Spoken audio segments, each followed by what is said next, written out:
ওয়াইল লুপের মতো আরেকটা লুপ আছে যেটা হলো ডু ওয়াইল লুপ।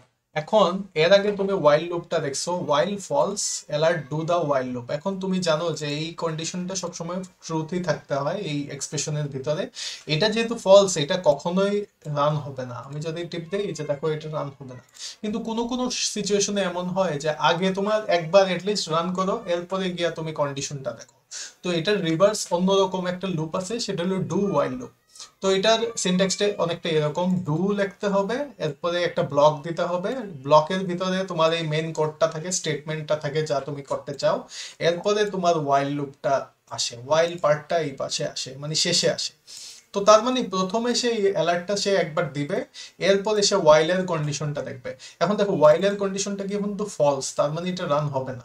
কিন্তু যেহেতু এটা ডু ওয়াইল লুপ, এই জিনিসটা অ্যাটলিস্ট একবার রান হবে। তো আমি রান করলাম ডু ইউ ওয়ান্ট হেল্প, এটা হইলো, এরপরে দেখলো যে ওয়াইলটা ফলস, এটা রান হবে না। তো এটাই হলো ডু ওয়াইল লুপ। তো do while loop will run at least once, মানে যেহেতু শুরুতেই মানে এটার প্রথম কন্ডিশন ছাড়াই ডিফল্ট একটা ব্লক দেওয়া থাকে, এটা অ্যাটলিস্ট একবার রান হবে। এবার ওয়াইলটা যদি ট্রু থাকে তাহলে সে আরেকবার রান হবে, কিন্তু যদি ফলসই থাকে তাহলে অ্যাটলিস্ট একবার রান হবে। এটাই হলো ডু ওয়াইল লুপ।